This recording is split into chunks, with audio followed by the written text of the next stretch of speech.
Have you ever wondered what might be hiding inside the walls of your home? Not a mouse, not old pipes, not some forgotten piece of insulation.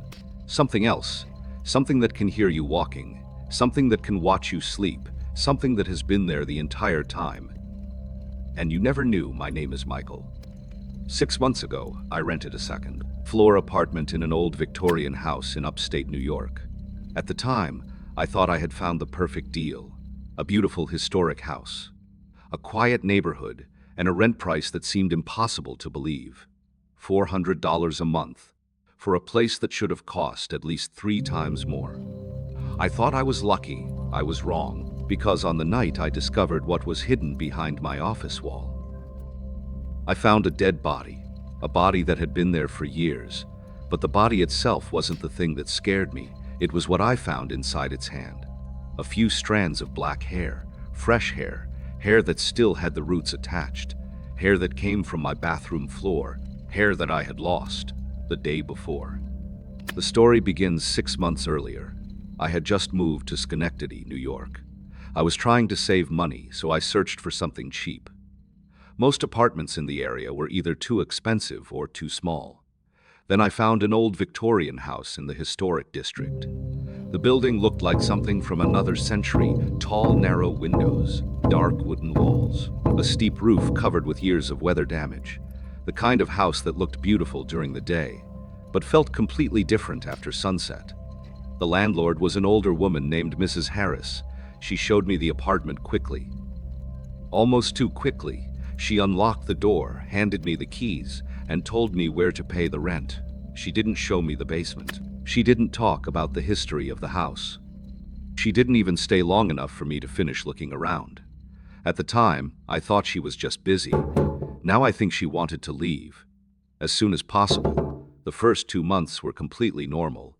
Nothing happened. The apartment was old, but comfortable. The wooden floors made noises when I walked. The pipes sometimes knocked at night. The heating system sounded like it was struggling to keep the place alive. But those were normal things. Old houses make old sounds. I accepted that. Until the 3rd month, that is when I noticed the smell. It was faint, almost impossible to describe. It wasn't garbage. It wasn't sewage. It wasn't mold. It was something sweeter, something heavier, a smell that reminded me of something left somewhere for too long. The strange thing was, it never came from one specific place. Sometimes I noticed it in the hallway, sometimes near the office, sometimes when I walked past the wall beside my bedroom. I cleaned everything. I bought expensive air fresheners. I checked the pipes. Nothing helped. The smell always returned, like it was coming from somewhere I couldn't reach, somewhere inside the house itself. Then the small things started changing. At first, they were so minor that I almost ignored them. My car keys. I always placed them on the small table beside the door every night. But sometimes when I woke up in the morning, they were somewhere else, only a few inches away. Not enough to panic, just enough to make me question myself. A towel would fall from the bathroom rack. A chair would be slightly moved. The old carpet in the living room would shift position. Small things, almost meaningless. I blamed myself. I worked late almost every night. I wrote articles from home, sometimes until 2 or 3 in the morning. Maybe I was tired. Maybe my memory was playing tricks on me. That explanation was easier to accept, because the alternative was much worse. Then came the sound. It happened on a Wednesday night. Around 1:15 in the morning, the entire house was silent. I was lying in bed staring at my phone when I heard it. A strange noise, a slow, uneven sound, like something dragging itself across old wooden boards. Scrape, scrape. I stopped moving. At first, I thought it came from outside, maybe an animal, a raccoon, a large rat, something trapped between the walls. In a house this old, that was possible. I waited. The sound continued for a few seconds. Then it stopped, completely. The next morning, I almost laughed at myself. I had spent half the night listening to a noise and convincing myself something was wrong. It was probably nothing. But then it happened again, 3 nights later. Same time, around 1:15, same sound. Scrape, scrape. After that, I started noticing a pattern every few days. Usually between 1 and 2 in the morning, the sound would appear, sometimes behind my bedroom wall, sometimes in the hallway, sometimes above me, between the ceiling and the attic. And every time it happened, I felt the same strange feeling, like someone was awake with me, watching, waiting. I began to feel uncomfortable sitting at my desk, because whenever I worked in my office, I couldn't shake the feeling that something was on the other side of the wall, something close, something silent, something paying attention. I would suddenly turn around, but there was never anything there. Only old wallpaper, only shadows, only the quiet apartment. I started telling myself I was imagining things. Eventually, I even went to a local clinic and asked for something to help me sleep. The doctor told me stress could create strange sensations, and maybe he was right. Maybe I was just exhausted. Maybe I was letting an old house get inside my head. But there were some things I couldn't explain. Like the hair, I started finding it everywhere. On the living room carpet, near the bathtub. On the floor beside my desk. Long strands of black hair.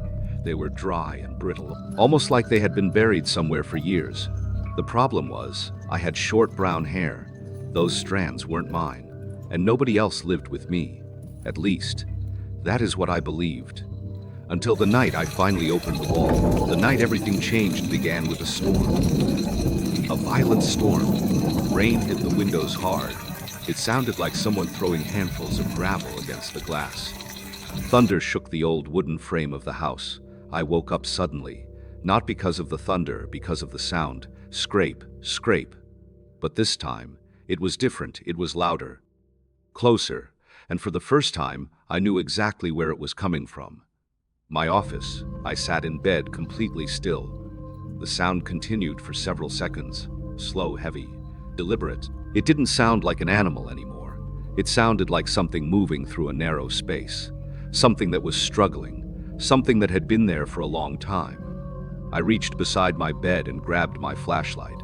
It was a heavy aluminum flashlight I kept nearby, mostly because old houses always had problems, broken pipes, power failures, things like that. At least, that is what I told myself. I walked into the hallway. The house felt different that night. The darkness seemed heavier. Every room looked unfamiliar. The living room was empty. The kitchen was empty. The bathroom mirror reflected only my own pale face. Nothing. No movement. No explanation.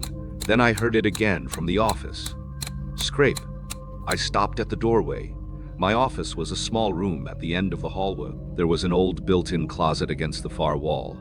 I had never paid much attention to it.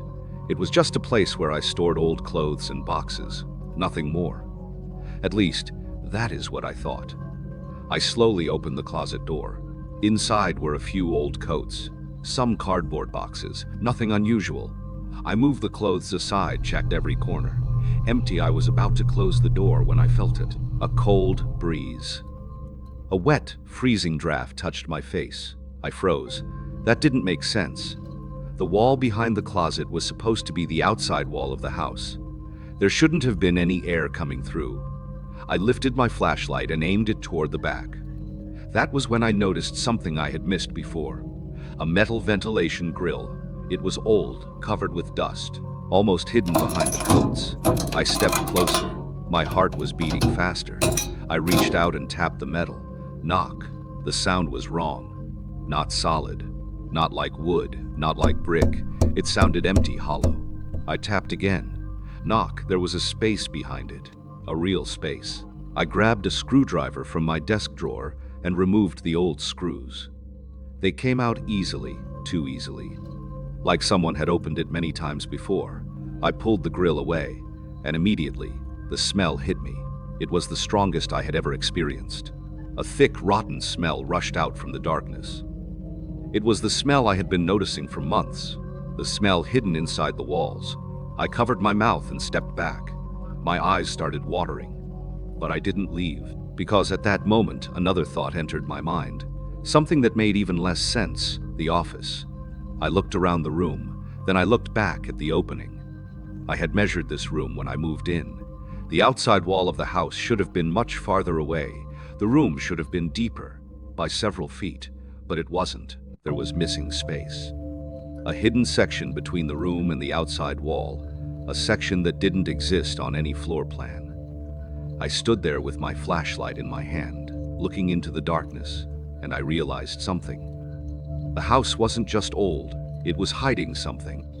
I don't know how long I stood there, maybe a minute, maybe 10. Every part of my mind was telling me to close the opening and call someone. The police, the landlord, anyone. But curiosity is a dangerous thing, especially when fear and curiosity appear at the same time. I pushed my flashlight through the opening. The beam disappeared into darkness. There was a narrow passage behind the wall. A real passage, not a tiny space for wires. Not an area filled with insulation. A person could move through it. I climbed inside. Immediately, I regretted it. The air was colder than inside the apartment. The walls were unfinished. Old wooden beams surrounded me. Dust covered everything. Above my head, pipes and cables crossed through the darkness. Every movement I made created small clouds of dust. I moved slowly, trying not to make noise. Even though I was alone, I had the strange feeling that I wasn't. The passage continued farther than it should have. Much farther, the deeper I went, the more uncomfortable I became. Because I started noticing something. This wasn't a forgotten construction space. Someone had been here. The wooden beams had marks. The floor had signs of repeated movement. The dust wasn't untouched. Someone had walked here many times. Finally, my flashlight reached a wider area ahead. I crawled forward and entered a small hidden room. At first, I couldn't understand what I was seeing. Then the details became clear. There was a sleeping bag on the floor. Old, dirty, almost impossible to identify the original color. Beside it were piles of empty food containers, rotten pizza boxes, cans, plastic bottles filled with dark yellow liquid, a toothbrush covered in mold, clothes folded into a corner. Someone had been living here, not hiding here for a night, not spending a few hours. Living here for a long time, I slowly moved my flashlight across the room. Then it stopped. On the wall, there were photographs, hundreds of them. Polaroid photographs, all attached to the wooden boards. At first, I thought they were random, old pictures left behind by someone. Then I looked closer, and I felt my entire body go cold, because every photograph showed the same person. Me. I stood there in the darkness, staring at those photographs. At first, my mind refused to accept what I was seeing. It was impossible, but the evidence was right in front of me. The pictures were real. And they were all of me. Me sitting on the couch. Me cooking dinner. Me working at my desk. Me standing near the window talking on the phone. Moments from my daily life. Moments that nobody should have been able to see. Then I noticed something worse. The dates. Some of the photographs were old. Very old. They had faded edges and yellow stains. But the newest ones were different. The colors were brighter. The images were clearer. They had been taken recently, very recently. I picked one up with shaking hands. It showed me walking out of the bathroom. My hair was wet. A towel was around my waist.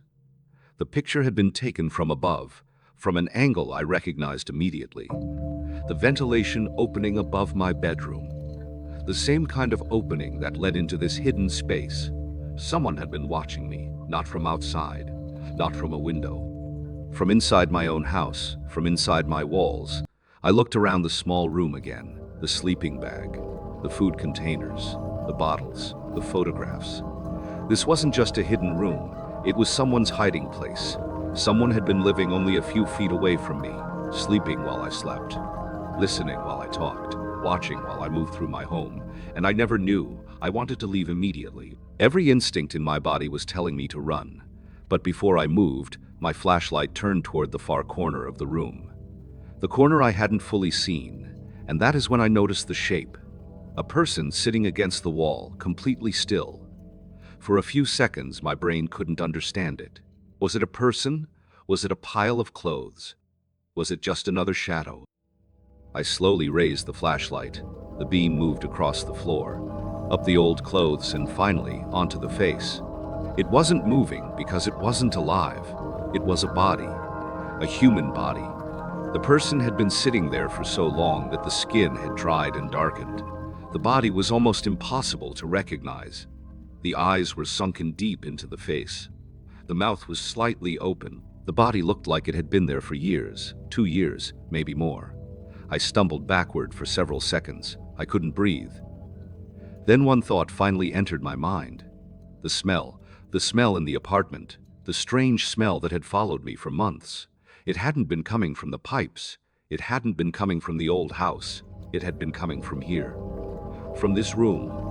From this body. I tried to calm myself. A dead person was frightening, but a dead person was not dangerous.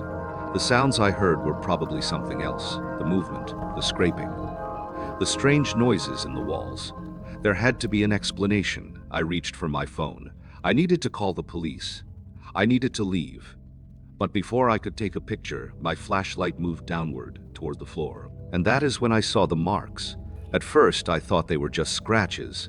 Then I realized what they were. A trail, a drag mark across the thick layer of dust, starting from where the body was sitting and leading all the way back to the ventilation opening. My hands started shaking because that meant only one thing. The body had been moved. Recently. Very recently. But by who? I looked back at the body, and then I saw its hand. The fingers were tightly closed, as if the person had been holding something at the moment of death. Slowly, I moved closer. I don't know why I did it. Maybe because some part of me needed to know the truth. Maybe because I was already too deep inside this nightmare. I forced the fingers apart and saw what was inside hair, black hair. Not old, not dry. Fresh, there were still roots attached. My stomach dropped because I knew that hair. I had seen it before. On my bathroom floor after my shower, the day before. I could not remember crawling out of that hidden room. I could not remember climbing through the opening. I only remembered one thing, the need to get away. I pulled myself back into the office, closed the metal grill, shut the closet door. Then I locked the office behind me. I sat on the living room floor, my back against the couch, trying to understand what had happened. The storm continued outside. Rain covered the windows. The entire house was shaking. I took out my phone. My hands were still trembling. I needed to call 911, but when I reached into my pocket, there was nothing. No phone. I checked again. Nothing. Then I remembered the phone, the flashlight. The knife I had grabbed before entering the wall, they were still there inside the hidden room. Beside the body, I slowly looked toward the office. The door was closed. The hallway was completely dark. And suddenly a terrible thought appeared. When I found the body, when I was standing there with my flashlight, when I was looking at those photographs, where was the person who had been taking them? Because someone had been inside that room. Someone had taken those pictures. Someone had placed my hair into the dead man's hand. And someone had been moving through the walls of my house. But I never saw anyone. The next morning, I called the police using a neighbor's phone. Officers arrived within minutes. They searched the apartment. They opened the closet. They removed the ventilation grill. They entered the hidden space. But there was nothing. No sleeping bag, no photographs, no food containers, no body. The hidden room was empty, completely empty. The police thought I had experienced some kind of breakdown. They told me old houses could affect people. Stress, lack of sleep, fear. They had explanations for everything. Everything except one thing, because before they left, one officer found something on my desk. A Polaroid photograph, a new one, taken only hours earlier. The picture showed my office. It was taken from inside the wall. In the photograph, I was standing in front of the open ventilation grill, about to crawl inside, looking for the secret room, looking for the person who had been watching me. But there was something else in the picture behind me. Deep inside the darkness of the wall, there was a figure standing completely still, watching. The back of the photograph had a message written on it. Only 5 words that made me leave the house that same day. He finally found me. I never went back. I never learned who lived inside those walls. But sometimes, when I think about that night, I remember something that still bothers me. The photographs. The newest ones were taken from inside the wall, the same place where the body was found. which means whoever was taking those pictures was there with me that night, watching me discover everything. And the worst part is, I still don't know if the person was trying to scare me or trying to warn me, because maybe the dead man inside the wall wasn't the thing I should have been afraid of. Maybe he was the reason I was still alive.